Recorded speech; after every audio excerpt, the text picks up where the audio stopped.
اعوذ باللہ من الشیطان الرجیم بسم اللہ الرحمن الرحیم السلام علیکم ورحمۃ اللہ وبرکاتہ۔ امید ہے آپ سب خیر و عافیت سے ہوں گے۔ اللہ سبحانہ و تعالی ہم سب کو عافیت میں، خیر میں، بھلائی میں رکھے اور ان اعمال کی توفیق عطا کر دے جو اللہ تعالیٰ کو پسند ہو، جس سے اللہ تعالیٰ راضی ہوں۔ اللہم آمین۔ نحمدہ ونصلی علی رسولہ الکریم، اما بعد فاعوذ باللہ من الشیطان الرجیم بسم اللہ الرحمن الرحیم۔ رب اشرح لي صدري ويسر لي أمري واحلل عقدة من لساني يفقهوا قولي ربنا زدنا علما اللهم فقهنا في الدين اللهم إنا نسألك علما نافعا وعملا متقبلا ورزقا طيبا اللهم انفعنا بما علمتنا وعلمنا ما ينفعنا وزدنا علما اللهم وفقنا لما تحب وترضى اللہم صلی وسلم علی نبینا محمد وبارک وسلم۔ مجھے امید ہے آنے سے پہلے آپ سب نے اپنی نیتوں کا جائزہ لیا ہوگا۔ اللہم اجعل عملی کلہ صالحا واجعلہ لوجہک خالصا ولا تجعل لأحد فیہ شیئا اللہم اصلح نیتنا وذریاتنا وزوجنا اللہم آمین۔ انشاءاللہ ہم موو آن ہو جائیں گے اپنی شہر رمضان کی بک کی طرف۔ آج جو ہمارا ٹاپک ہے وہ ہم بخشش کا مہینہ شہر الغفران پہ بات کر رہے تھے۔ پچھلی دفعہ ہم نے یہ ٹاپک شروع کیا تھا۔ آج انشاءاللہ اس کا پیج نمبر 14 سے دیکھیں گے، جو کہ مینشن ہے کہ سحری کا وقت استغفار کے لیے بہت موضوع ہے۔ یہاں سے شروع کریں گے کہ اللہ کے خاص بندوں کی صفت ہے کہ وہ اس وقت اللہ تعالیٰ سے سرگوشی کر کے اپنے گناہوں کی معافی مانگتے ہیں۔ اللہ تعالیٰ قرآن مجید میں فرماتے ہیں وَبِالْأَسْحَارِ هُمْ يَسْتَغْفِرُونَ، اور وہ سحری کے وقت استغفار کرتے ہیں۔ تو میں اور آپ کیا کریں گے؟ خوب اللہ تعالیٰ سے سحری کے وقت استغفار کریں گے۔ اور ایک اور حدیث میں ہے کہ رسول اللہ صلی اللہ علیہ وسلم نے فرمایا ينزل اللہ تعالی الى السماء الدنيا كل ليلة لنصف الليل الآخر أو لثلث الليل الآخر فيقول من ذا الذي يدعوني فأستجيب له من ذا الذي يسألني فأعطيه من ذا الذي يستغفرني فأغفر له حتى يطلع الفجر۔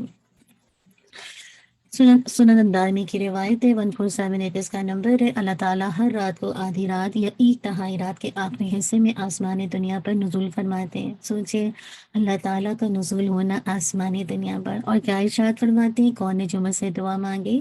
میں اور آپ کتنی حاجتیں اپنے دل میں لیے نا، تو اس وقت دعا مانگے اور میں اس کی دعا قبول کروں۔ کون ہے جو مجھ سے سوال کرے؟ کیا کچھ سوال ہے نا، کیا کچھ پریشانیاں ہیں، کریے اللہ تعالیٰ سے سوال۔ اللہ تعالیٰ کہہ رہے ہیں میں اس سے عطا کروں۔ کون ہے جو مجھ سے استغفار طلب کرے؟ کتنے گناہ ہیں نا جس کی بخشش میں اور آپ اپنے رب سے چاہتے ہیں نا، تو خوب اللہ تعالیٰ سے بخشش طلب کریں اور میں اسے بخش دوں یہاں تک کہ طلوع فجر ہوتی ہے۔ تو کرنے کے کام کیا ہے؟ اپنے گناہوں پر نادم ہو کر، غلطیوں کا اعتراف کر کے اور رو کر اللہ سے توبہ کریں۔ تمام مسلمانوں کی بخشش کے لیے دعا کریں۔ گزشتہ جو گناہوں کی لسٹ بنائیں جو بھی آپ کر چکے ہیں، اور خاص کر وہ گناہ جن کے بارے میں شیطان خوف دلاتا ہے کہ اللہ تعالیٰ ان گناہوں کی بخشش نہیں کرے گا۔ بہت سے ایسے گناہ ہوتے ہیں نا کہ آپ کوشش کے باوجود چھوڑ نہیں پاتے۔ ایسے موقع پر شیطان آپ کو خوف دلاتا ہے، مایوسی کی طرف لے جاتا ہے کہ نہیں تمہاری یہ گناہ تو معاف نہیں ہوگا۔ نہیں، مایوسی سے باہر آئیے، اس خوف سے باہر آ کر اللہ سے خوب بخشش مانگیے۔ پھر دیکھیے سحری کے وقت خصوصی طور پر استغفار کریں اور گھر والوں کو بھی یاد دہانی کروائیں۔ یاد رکھیے گھر والوں کو ڈپینڈ کرتا ہے کہ آپ کس انداز سے یاد دہانی کرواتے ہیں۔ اگر آپ نے ان کو رمضان کے لیے تیار نہیں کیا اور ایک دم سے آپ ان کو استغفار کے لیے کہیں گے، ہو سکتا ہے کہ وہ نہ کریں، تو حکمت کے ساتھ ان کو بھی یاد دہانی کروائیں اور کم سے کم دن میں 70 سے 100 مرتبہ استغفار کریں گے۔ استغفر اللہ العظیم الذی لا الہ الا هو الحی القیوم واتوب الیہ۔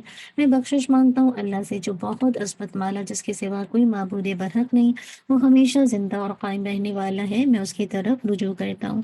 آپ کچھ بھی پڑھ سکتے ہیں استغفار میں، رب اغفر وارحم وانت خیر الراحمین، اسی طرح استغفر اللہ واتوب الیہ، اسی طرح رب اغفر لی خطیئتی یوم الدین، کچھ بھی پڑھ لیجیے انشاءاللہ۔ کوئی بھی استغفار جو آپ کو یاد ہو، استغفار کا کارڈ ہے نا، اگر آپ کو اس میں سے دیکھ کے آپ اگر پڑھ سکتے ہیں تو پڑھیے، ورنہ یہ کہ آپ اپنی الفاظ پہ بھی پڑھ سکتے ہیں۔ تو اللہ تعالیٰ مجھے اور آپ کو خوب اللہ کے حضور استغفار کرنے والا بنائے، اور اللہ تعالیٰ ہم سب کو بخش دے اس رمضان کے مہینے میں، اللہم آمین۔ ہم انشاءاللہ موو آن ہو جائیں گے اپنی جز 11 کی طرف۔ بسم اللہ الرحمن الرحیم۔